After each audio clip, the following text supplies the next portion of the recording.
Hood towed my boat, so I parked a yacht right in my driveway. You ever wake up and find out your boat's gone, but not because it was stolen? No, because your neighborhood HOA towed it without warning and then slapped you with the bill. Yeah, that happened. To me.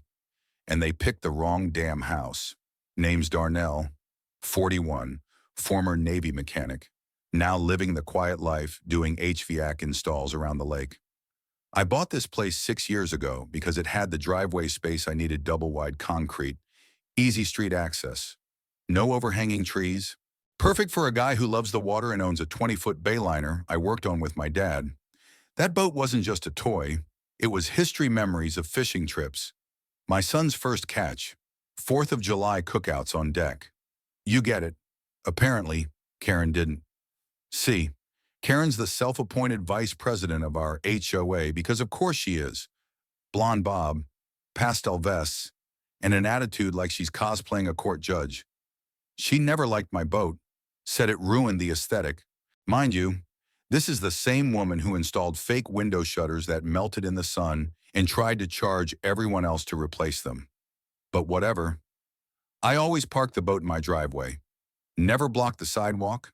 Never spilled oil. I even had a custom canvas cover made so it matched the color of my house. But last month, I came home from a job and it was gone. Vanished. At first, I thought it had been stolen. I panicked. Called the cops. That's when they told me, "Sir, your HOA filed a private tow claim for a visual obstruction." A visual obstruction. Turns out, Karen filed the complaint, citing a nautical eyesore.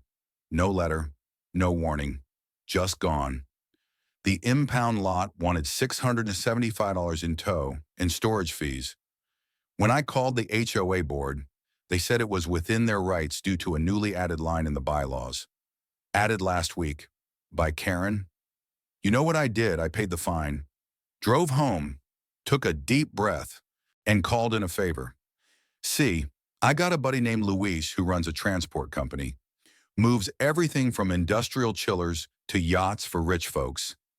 I asked him, "What's the biggest trailer loadable vessel you've got collecting dust 2 days later?" Luis shows up with a 45-foot Sunseeker yacht, bright white, polished rails, radar dome on top, twin outboards. Looked like it belonged in a Bond movie. We backed that baby up into my driveway, inch by inch. Neighbors came out like it was a lunar landing. And I just stood there, arms crossed, sipping a cold tea like, yeah, she's home. The next morning, Karen lost her mind. She showed up at my door with 2 other board members and a printed letter in a manila folder, claimed the yacht violated structural harmony and that I had 24 hours to remove it or face daily fines. I told her calmly, according to your new bylaw, watercraft visible from the street are subject to removal if they exceed 25 feet and are parked longer than 72 hours. This yacht is 2411, and she'll be gone in 71.5 hours. And oh yeah, check the timestamp on your security camera if you doubt me. She sputtered something about how the spirit of the rule, Karen. I cut in. Boats don't have spirits, but they do have anchors. And I'll drop one right here if you keep pushing me. Next thing I know, someone filmed the exchange, posted it on Facebook with the caption, "Veteran Parks Yacht to clap back at HOA." The post blew up overnight, over 80,000 views, 12,000 likes, and even the local news called me. One reporter showed up with a drone to get overhead shots of the yacht. It looked like a cruise ship compared to my bungalow. Karen started getting calls from residents, from city code enforcement, even from realtors asking if she was intentionally devaluing property with her stunts.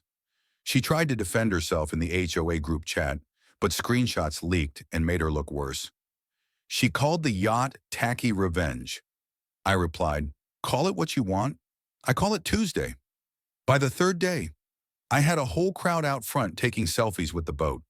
We called it the Suburban Marina. Kids sat on the trailer like it was a playground.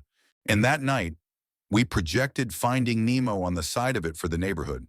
Popcorn, lawn chairs, whole block came alive. Karen didn't come out, but the board did. And guess what?